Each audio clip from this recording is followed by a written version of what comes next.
Hi guys, welcome back to your professional diploma in leadership and management module 1, and we are on to lesson 7, leadership, culture and the changing nature of the work environment. But of course, before we get started guys, as usual, I just want to do a quick sound check. So if you can type in yes or hello if you can hear me, and as usual, if you can't, hopefully you're reading the screen, just type in no, and the support staff will hopefully help you with any issues you are having. So let's continue. In this lesson, we're going to see how managers struggle with how work is constantly changing. And we're going to look at the millennial generation and provide insights to help you lead in a global, social, diverse and multicultural environment. You will learn to appreciate how the changing nature of work demands new leadership and transformational roles, particularly in a global environment. So virtual roles that you as aspiring managers and leaders must fill and lead within companies these days. So we will be looking at future leadership and transformational roles, leading in a multi-generational environment, acquiring a multicultural mindset, and then how we actually lead virtually if needs be within our company. So Jonathan Swift, the famous author, says vision is the art of seeing the invisible. So as leaders, I think we need to be able to not just see our business in 6 months or a year's time, but we actually need to be able to visualize what our business will look like in 5 to 10 years time. And there's a really good example from Simon Sinek. He tells this story when he met a bunch of Microsoft engineers and he met a bunch of Apple engineers in the same year. And when he met the Microsoft engineers, they were boasting about their new smartphone and how it's the best and most technologically advanced phone on the market today. So they showed him all the features. They said what a great sales it was going to do, how it was going to overtake the entire market. And then later that year when he met the Apple engineers, they were talking more about what they want to develop in the next 2 to 3 generations of iPhones. So Simon Sinek asked them, well, what's your opinion on Microsoft engineers thinking that they have the best phone on the market? And the Apple engineers kind of all responded the same. They were like, well, I'm sure they do think they're the best phone on the market, but we're actually more concerned with our next iPhone than what the one we've just put out. We finished with that now, and now we're looking forward and looking ahead. So I think that's a really good example of the difference between building value right now and understanding to have enough vision to also build value in the future. Okay, and that comes with society, employees, or shareholders, and everyone as a company. So leadership matters really matter the most in uncertain times, and very much we are leading in uncertain times at the moment because the world of work is changing fast and the pace of change is having an impact on really management and leadership practices overall. So the pace of change is increasing at a very high rate. So even if we look at technology, for a good example, it's changing how we live and work really every single day, and faster month by month and year by year.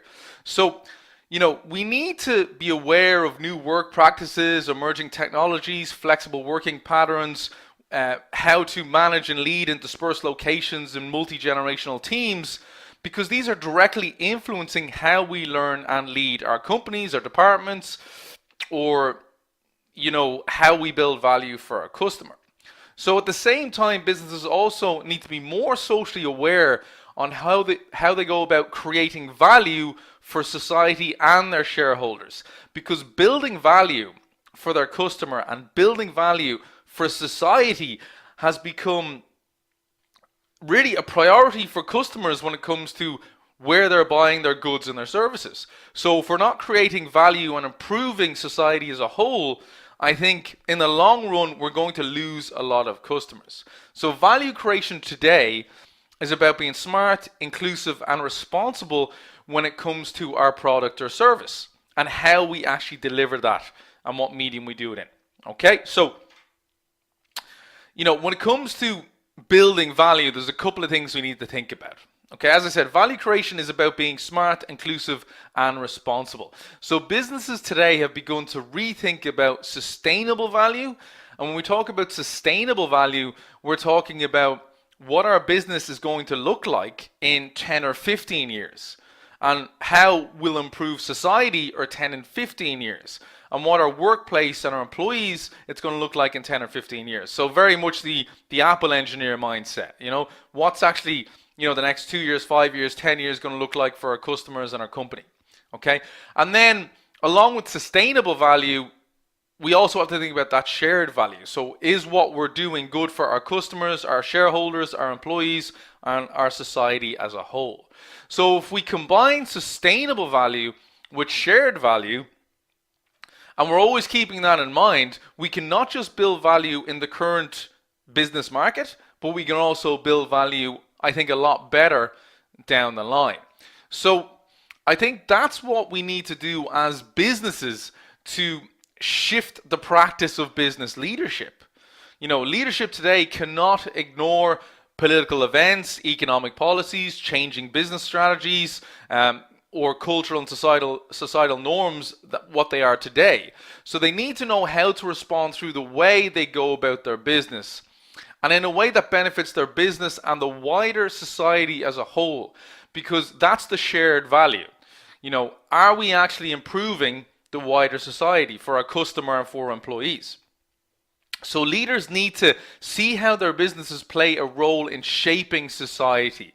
Far from being a source of cost, it is now central to how we create value. So if you look at how the Apple products, when it comes to iPhones and it comes to iPads, have really helped, physically challenged people, or the elderly communicate and stay in communication with loved ones. That's what we're talking about when it's about shared value. They're not just selling technology, they're selling the benefits of that technology on how to improve society as a whole, and continually trying to use that technology to improve society. And I think that's why they've done so well in that space for the past 8 or 10 years, because it is always about how are we actually improving, shaping, and help build value in society. So what you have to think about as a leader is your business shaping society? And how do leaders create long-term sustainable value that is seen as positive for everyone when it comes to society and shareholders outside and within the company? Yeah? So leadership today is about understanding the need to prepare for change. Leaders need to understand the importance of context, really. So to be a true leader, you need to build your capacity to be adaptable, the capacity of adaptability. Okay? And it can be summarized by the phrase, what got us here is not going to get us where we need to go, or what got us here won't get us there. Yeah? So to thrive in a future environment, successful leaders need to scan the environment at the moment to determine what we need in the future and impending changes and new opportunities to build value and help shape society. And this idea of scanning the future environment to determine impending changes and new opportunities is something we're going to look at in a lot more detail in adaptive leadership in the advanced modules. So this really comes down to a true growth mindset. Businesses face challenges now different to any challenge in history. So when it comes to building value with your customer, your employees, your shareholders, and society as a whole, what we should always be thinking is, how can we solve the problem? You see, everything in business is really about solving a problem, from initial product or service ideas to how can we manufacture and provide those services, to building a quality workforce, to keeping that workforce productive and sustainable, and to continually build value and add value to our customers and society. So it's always about solving a problem. So if we're continually thinking about solving the problem, like those with the growth mindset do, leaders with the growth mindset, we're solving the problem all the time. Every problem is an opportunity. Those two phrases, solve the problem and every problem is an opportunity, will get us to where we really want to go in a 10, 15, 20, 30 year period to have an incredibly sustainable business.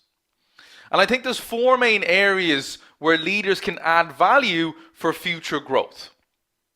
As a leader in business, you need to be agile, you need to be authentic and genuine, you need to be able to use your talent effectively, and you need to be able to build future sustainability.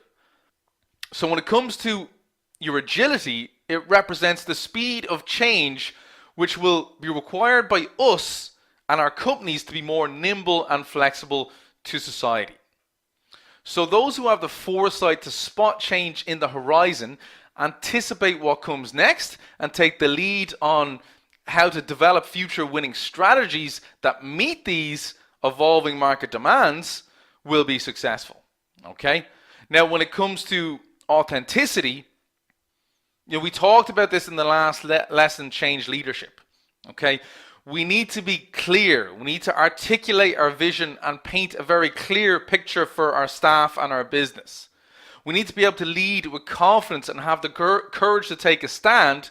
And we need to be able to build trust and confidence with our teams, with our employees, and with our organization with genuine communication. When it comes to using our talent, we need to be able to bring out the best in our people. They must believe that we have a supportive culture that believes in our people and their processes. And we need to be extremely attentive about developing, engaging, and motivating our employees. We must embed that coaching and mentoring culture into our business. And then lastly, guys, with sustainability is about demonstrating social responsibility by balancing our business results and goals with the concerns for the greater good in society.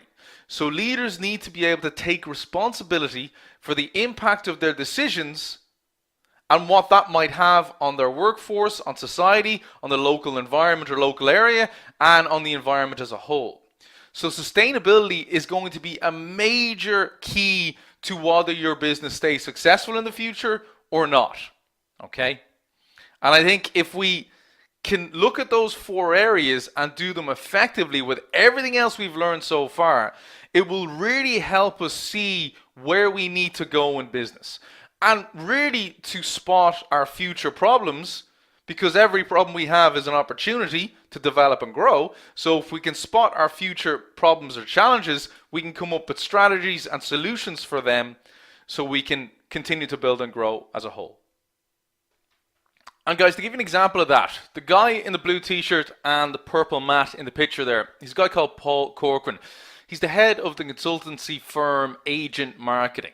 Okay, and he's been praised for trialing shorter working days and enforced workplace breaks. In fact, so much so that he won the Guardian Sustainable Business Leader of the Year back in 2016.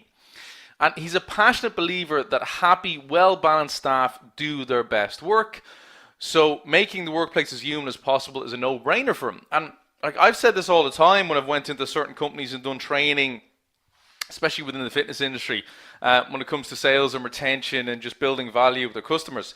A huge amount of personal trainers are working off targets. They're working off targets and they're working maybe on contract basis, and yet still some of the middle management within popular gyms or high-end gyms, treat their organization like it's a high school or a secondary school. But if you treat your employees like children and enforce too much, inflexibility in the hours and speak to them like children and overly micromanage people, they're going to become children, okay? You have to treat people like adults. We're all adults, okay? And if you build a culture within your organization where you treat people like adults, you will get adult-based results. So essentially, what Paul does is he literally enforces workplace breaks. He'll go up to staff and go, listen, you've been working 2, 3, 4 hours straight now. I want you to go take a break for 20 minutes because otherwise your productivity is going to drop. Go take a break, clear your head, grab a coffee, and come back to the work when you're ready. And they've enforced this within the environment. They don't want people working long hours without breaks. And they're also much prefer shorter days. So you'll have a specific target within the company. Once you hit your target, go home. Don't start working on tomorrow's target. So, if you've hit your target in 5 or 6 hours, again, you can go home. And you will find if people know what their target is at the start of the day, they'll probably do it in 5 or 6 hours. Whereas if you have a workplace where people have to work 8 hours, you're not necessarily getting 8 hours of productivity. What you're getting is maybe 4, 5, or 6 hours of productivity, and 2 or 3 hours of looking at phones, staring blankly at emails, having no plan for the middle of the day. So you're better off at actually building a culture where people can build out their own day as adults. What you need to do is make sure there's a strategy and structure in place for them to do that. But really, overly micromanaging people is only going to lead to demotivating your entire staff, because people don't want to be treated like children, especially people in their 30s who maybe have kids, have responsibilities, and then they come into work feeling like they're in secondary school again or high school again. There's nothing worse for a work environment than that, I think. So he actually has a quote for it as well. He says, you have to walk it, you have to live it, it can't be an add-on. All the standard CSR stuff, handing over a big check once a year, it's all well and good, but unless you embed it into your company and culture, and it becomes part of what your business is, then 9 times out of 10, it's lip service, and what's the point in that? And it truly is. I've seen it so many times in companies where they have big talk before you go into it, but they don't actually walk the talk, like we talked about in the last lesson. So if we look at leadership in recessions, and we're actually coming out of leadership in a recession, there's 3 things that leaders do in recession. They think ahead, they innovate, and they value their people. And valuing their people is a big one for me just in general, whether you're in or out of a recession. But when it comes to thinking ahead, we know the economy is poor, we know sales are down, we know we're maybe not hitting the quarterly targets like we did the previous year and the year before, but we know recovery is going to happen. It will happen. Recessions are cyclical. We have a boom, we have recession, we boom, a recession. We can prove it looking back on all financial records pretty much of all time. So what we want is, we want to know where we're going to be when the recovery happens. And we need to know if we're in a position to take advantage of that recovery. So we have to take the time to analyze and make sure that when things start to get good again, we're exactly where we need to be to capitalize on that. And what great leaders do,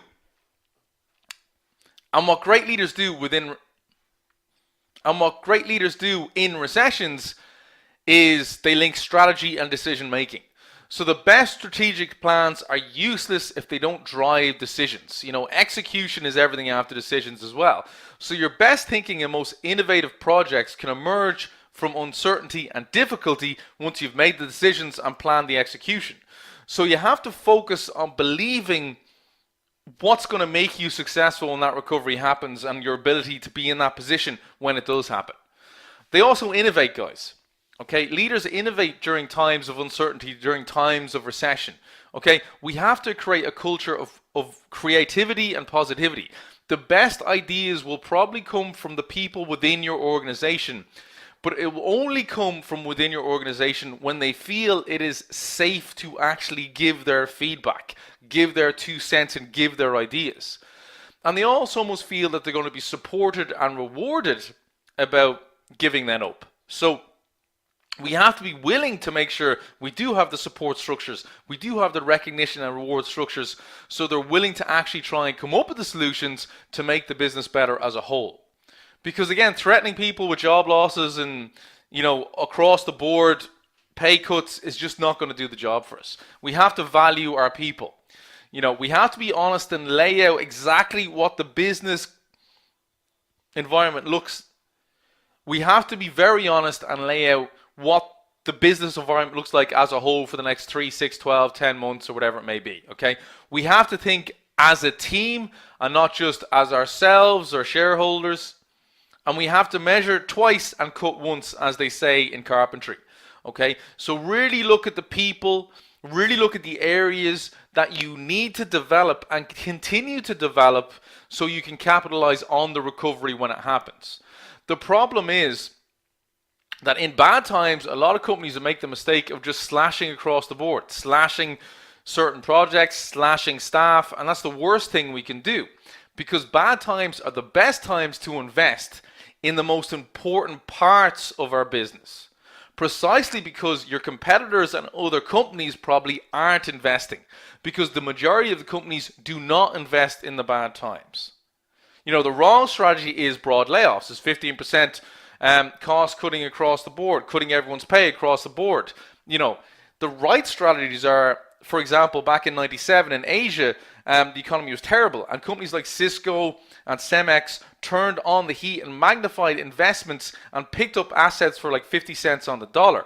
And by doing this, they dramatically improved their operations. Intel did the same thing back in 91 when things were very bad. They actually accelerated their capital expenditure on their plants and on building their brand Intel Inside, because they saw the future of personal computing, of laptops, of technology, and they essentially planned for their little sticker Intel Inside to be on every single laptop, desktop, across the board from Microsoft to Apple, so that their brand Intel was seen as the processing power of computing.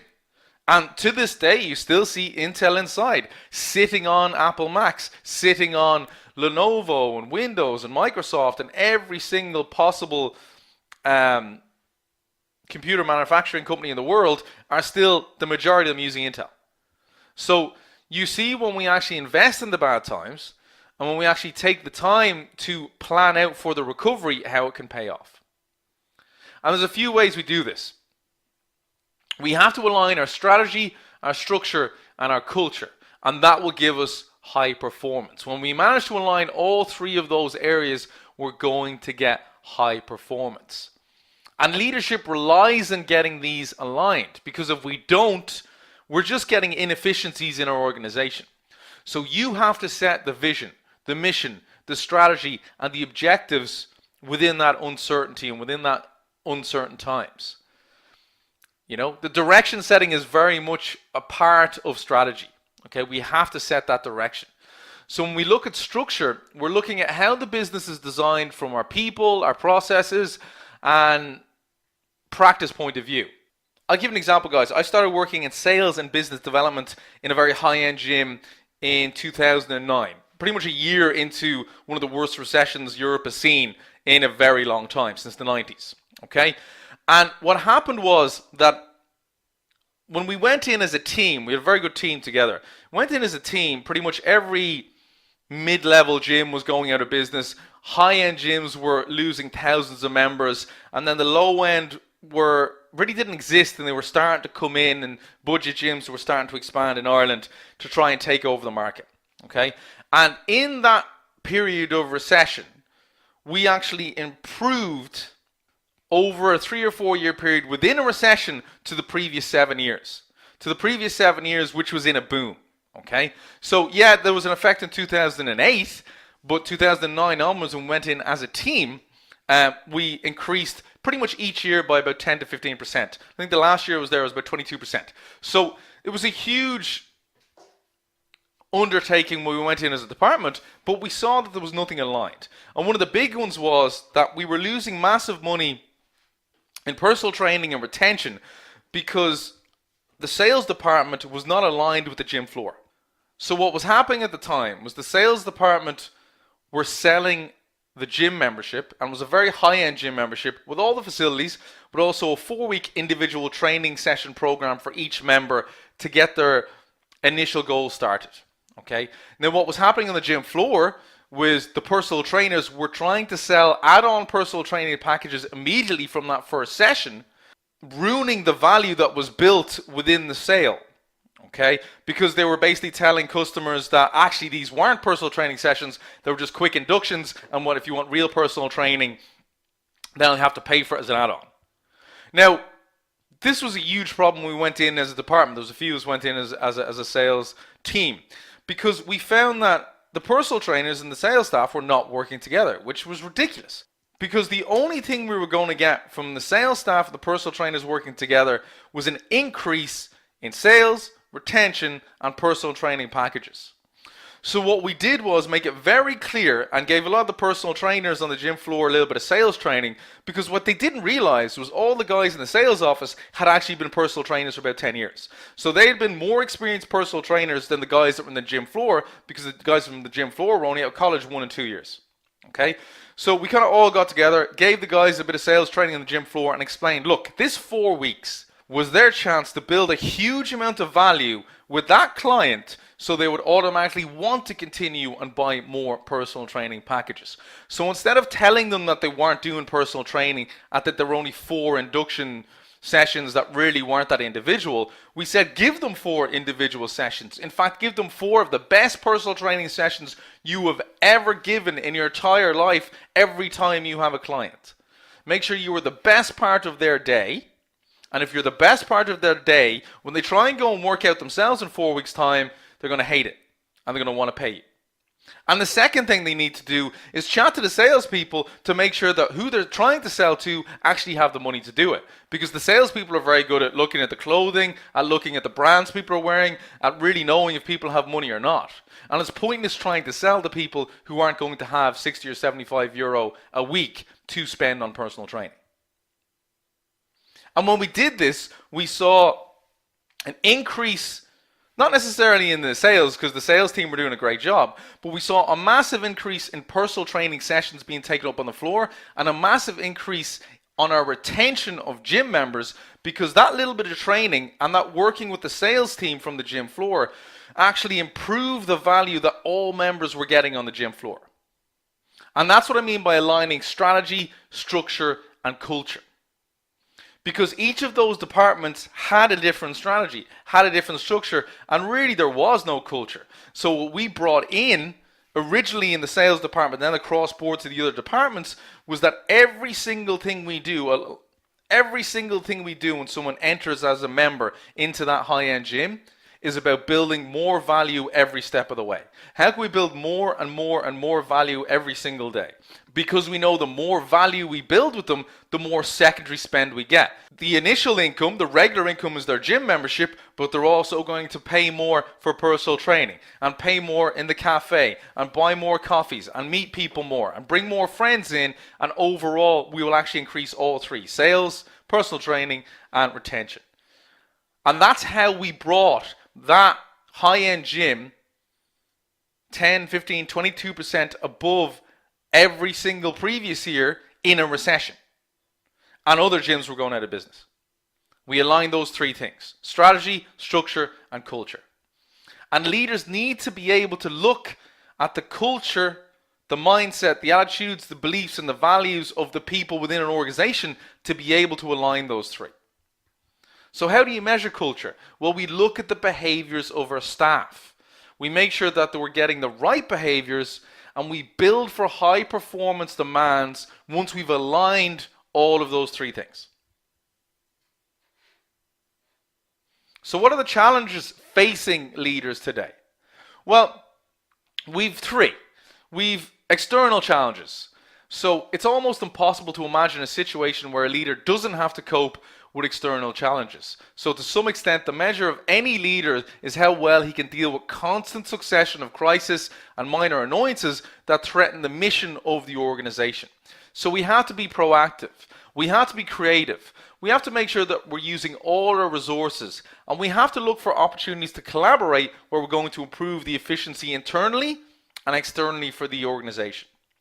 Then we have to be very aware of our internal challenges, of overcoming our own limitations. Okay? So is there a lack of confidence, insecurity, impatience, intolerance within the organization?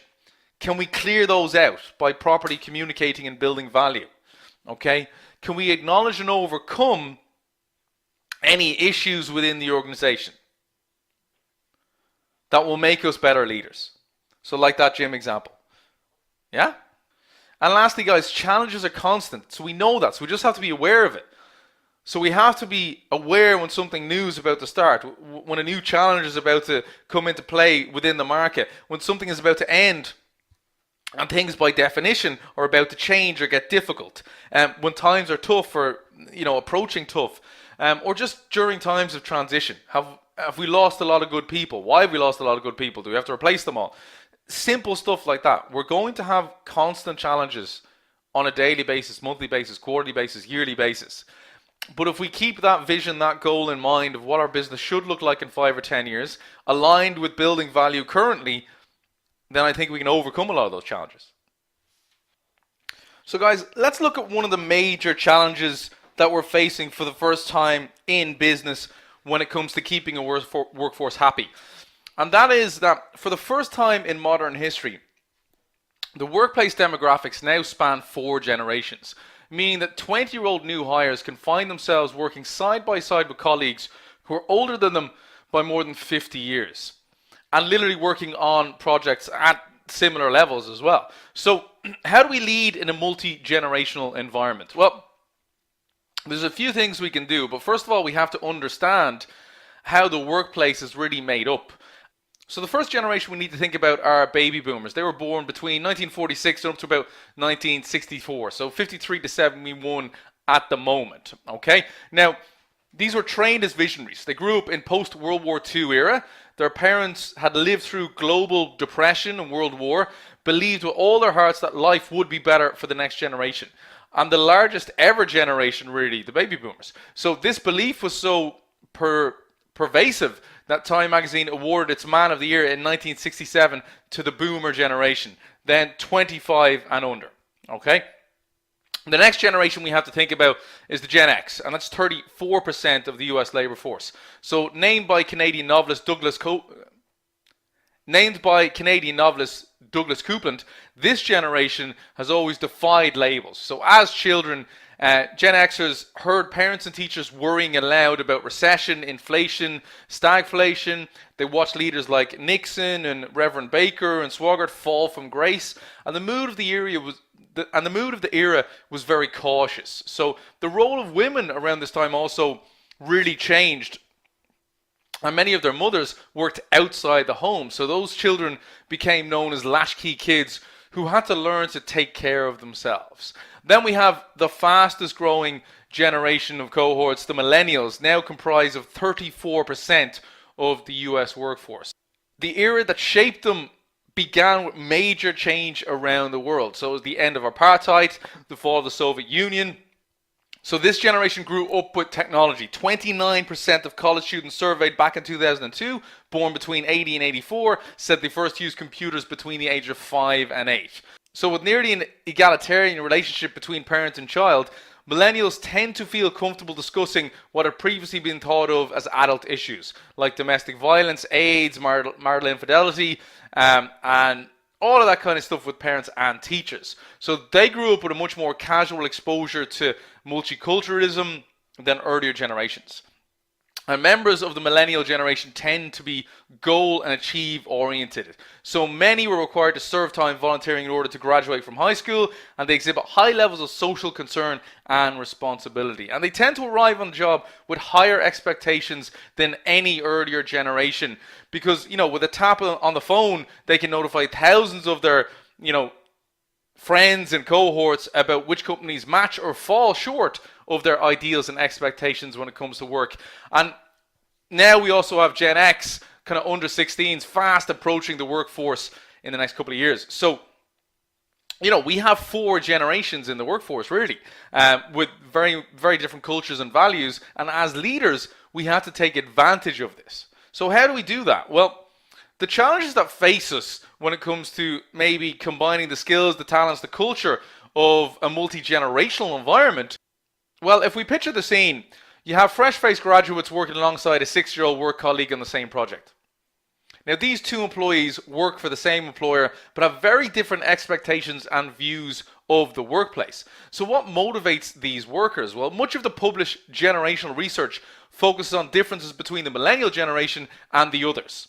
And the millennial generation of workers would choose workplace flexibility, work-life balance, and the opportunity for overseas assignments over financial rewards. And this is according to a Next Gen survey by PricewaterhouseCoopers back in 2016.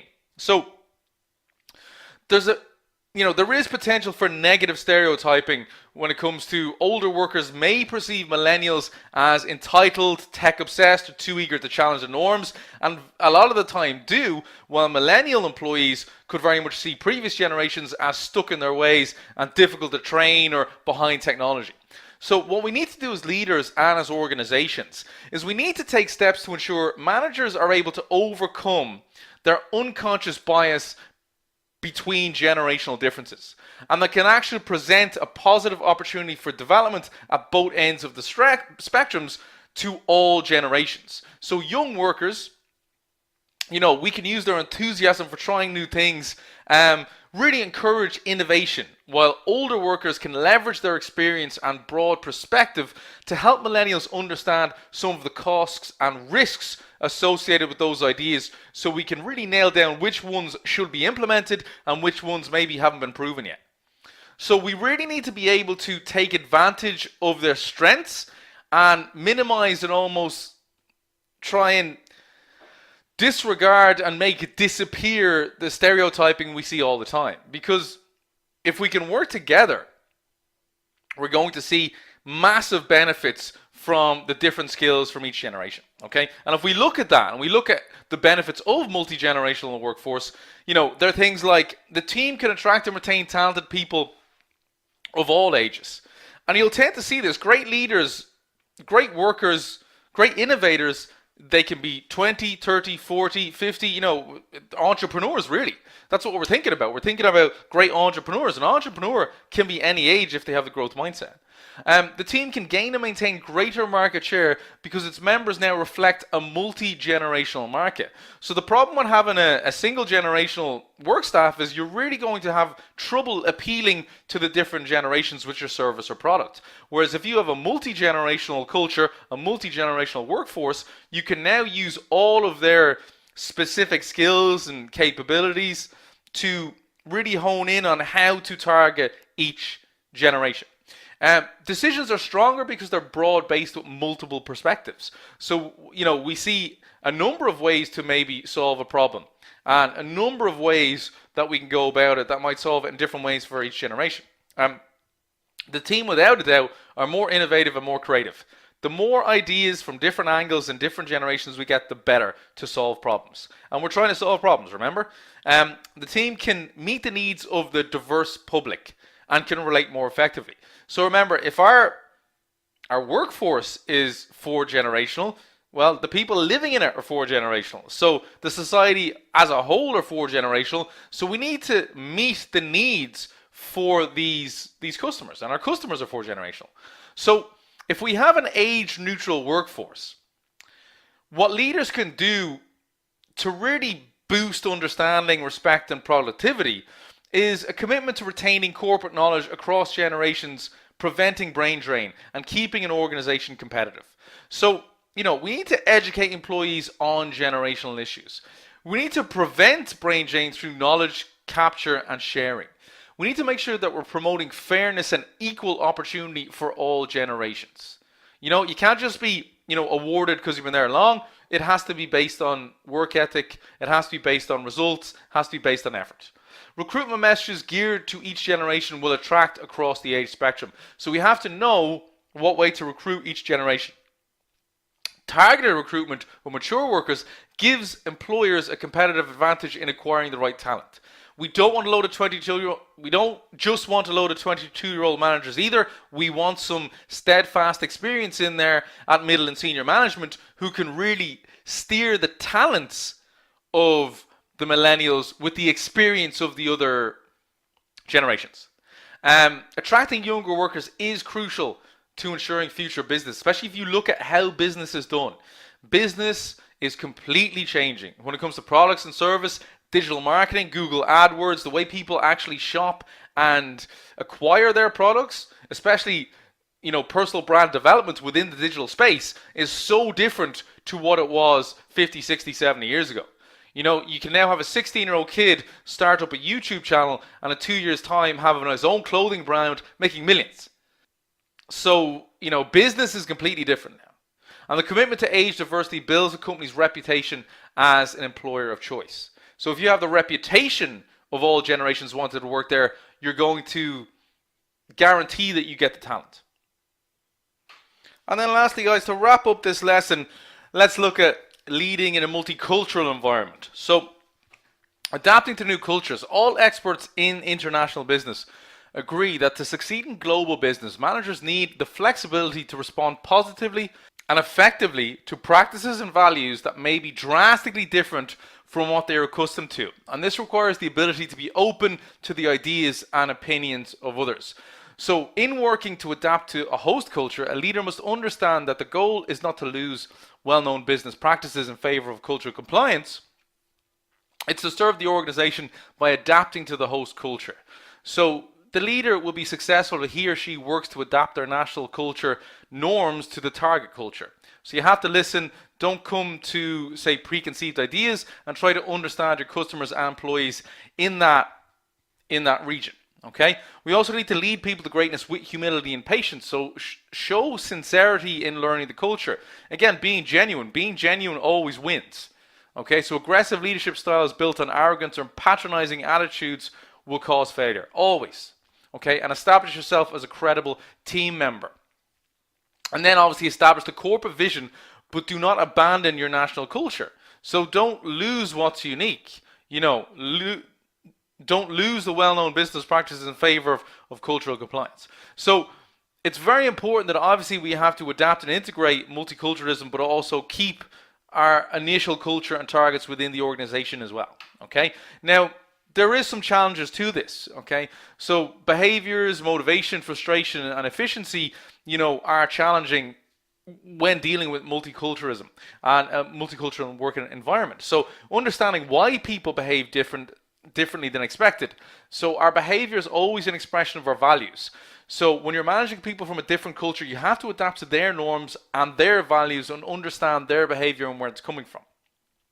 You have to avoid kind of frustration and anger. If the behavior makes sense, we'll accept it. If it doesn't, we reject it. So sometimes that rejection leads to frustration and hostility. And as a manager, you should, of course, avoid showing frustration or hostility towards your employees' behavior at all. Now, it is a challenging task, but it can be done. And the reason why we end up frustrated and hostile is because we often interpret other people's behavior incorrectly. So it is about that, listening and understanding from their point of view. Motivating cultural diverse teams can also be challenging. So what's motivating to one group might be demotivating to another group.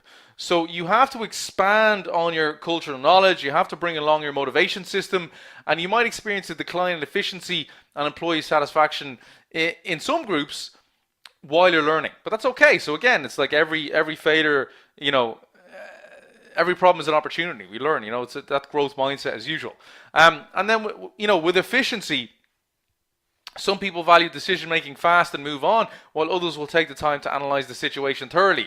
So consult your team, see if they're making the decision amongst themselves. Make sure that with a multicultural environment and workplace, that we find that we're agreeing upon timelines to solve problems, because some of them want to do it quicker than others. All right? And if we do that, we know that multicultural workplace are actually, tend to outperform a single one. So diverse cultures perspectives can inspire creativity and drive innovation. And again, we have a multicultural society. So again, we're catering more to our customers. Okay. So local market knowledge and insight makes a business more competitive and profitable in general. Okay. Cultural sensitivity and insight and local knowledge also means higher quality and target marketing. And then drawing from cultural diverse talent pools allow an organization to attract and retain the best talent in that area, in that region. Okay. And then we have that growing acceptance amongst organizations, amongst society, and it ends discrimination. The more people work together, the less generational issues we have. And we're seeing that in the millennial generation. They're much more multicultural in the way they work than the previous generations. So inclusion in the workplace is recognizing, valuing, and fully leveraging the diversity of others to create a positive work atmosphere that promotes equality and deliver results. It is the very act of celebrating and utilizing people's differences to the benefit of organization and not merely tolerating them. So it is about understanding the differences and how they benefit us. And again, guys, if we manage to do this, if we manage to continually lead in these challenging times and changing times, all that we're going to see is more success. All that we're going to see is more efficiency, more productivity, and more sustainability in the long term. So guys, I hope you enjoyed that penultimate lesson of Module 1. Your next lesson is Lesson 8. So we're going to look at how leaders continuously learn. So we're going to be looking at the growth mindset in more detail. We're going to look at building a productive learning culture, why development matters, personal development and competencies, and personal learning environments. So guys, I'm going to wrap up that lesson there, but I do want to talk to you today about our Module 2, which is coming up next week, and I remind you that we are on a 4-module course, and Module 1 is about to finish, and of course Module 2, your next obvious steps, will be starting next week. So in terms of Module 2, Module 2 is our leadership awareness module. So again, just like Module 1, it's 4 weeks long. It's 2 lessons per week. We have our weekly assignments. We have our module assignment number 2. We have personalized support with myself. It starts next week, and it's the same time slots as Module 1. Okay, so what are we actually going to cover in our Module 2? Well, in week 1, we're going to look at why leadership matters. So we're going to look at how to engage with employees properly. We're going to look at core leadership traits, and we're going to look at realizing vision and strategy, and really being able to get a buy-in from your employees by doing all of these things with them. Okay? The second week, we're going to look at principles of leadership. Now, we've looked at this in Module 1, but we're really going to look at actually applying leadership principles on a day-to-day basis. We're going to look at what leading with trust and respect looks like with a number of different examples in terms of employee interactions, in terms of situations that you will have to deal with, and then managing with purpose. And managing with purpose just simply isn't keeping people busy. It's making sure that people are working on the right projects with realistic deadlines and not expecting results immediately, but expecting real results down the line.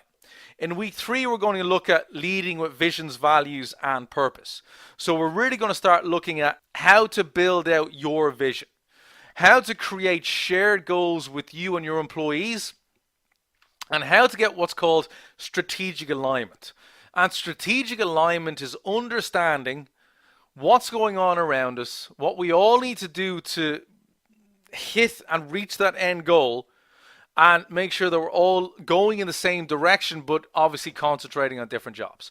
Then on week 4, guys, we're going to be looking at leaders communicating to inspire. So communicating with ease, we're going to talk about situational and contextual awareness. And situational awareness is very much about understanding what is going on around us and how it will affect the team. And then we're going to look at developing a keen external awareness of ourselves, and of how what we do affects the team, how what other managers and other parts of the company do affect the team, and how we can make sure that none of this is too negative and we get the buy-in every day from our employees. All right? So again, guys, as I said, 4-module course. You need all 4 modules for EQF level 5. Our Module 2 starts next week, so make sure you're upgrading. Your global equivalencies are there. We've talked about them, guys. No matter what country you're in, your EQF level 5 will be recognized. It's just a case of contacting your local body to get your global equivalency with your EQF level 5, and you know what your pathways are. You have access to all courses, depending on what company you're with and what service or technology you provide. You may have different personalized pathway which we can help you with. Okay, so remember, guys, your subscription members have access to all courses, to exclusive members content, to level 5 qualifications across the board, to premium support from myself, and uninterrupted learning anytime. And guys, big reminder that if you bought module 1 separately, if it was just a one-off fee, you won't have access to modules 2, 3, and 4. We only give access to our advanced modules to subscription members. Members that continue to stay with us have access to that. Simple as that. And they are your prices there. Your 1, your 3, your 6, and your 12-month options. As I said, guys, the 6 and the 12-month are most popular. They include already paid hard copies, so when you complete your diploma, you can simply order your hard copy, which has your EQF level 5 qualification. Only your hard copy has the EQF level 5 qualification. So if you're taking the 1 month and you do 3 1 months to complete your module 2, 3, and 4, you'll have to pay for your hard copy, which is about €50. Or you could take the 3 months and get a hard copy for free, or you could take the 6 and the 12 and get 3 hard copies or 10 hard copies for free. So, you know, very much obviously the the bigger commitments you get the better deal on, like anything really. But guys, if you do have any questions, please feel free to email me, jonathan.ledden@shawacademy.com. I'm not going to harp on about it, guys. If you've done module 1, I'm sure you're planning to do module 2. That's how you do it. Just make your own decision. Obviously, guys, if you're from a different country, it's not going to be in euro. So just go to your members area. In your members area, there will be your local currency, and you will see your local currency. And we geo price. So if you're in if you're in a country that you don't make quite that much money, don't worry about the euro prices. There will be a suitable price in your currency in your members area. So guys, until next time, as usual, hope you enjoy that lesson. And remember, aim to get 1% better every day and enjoy the process.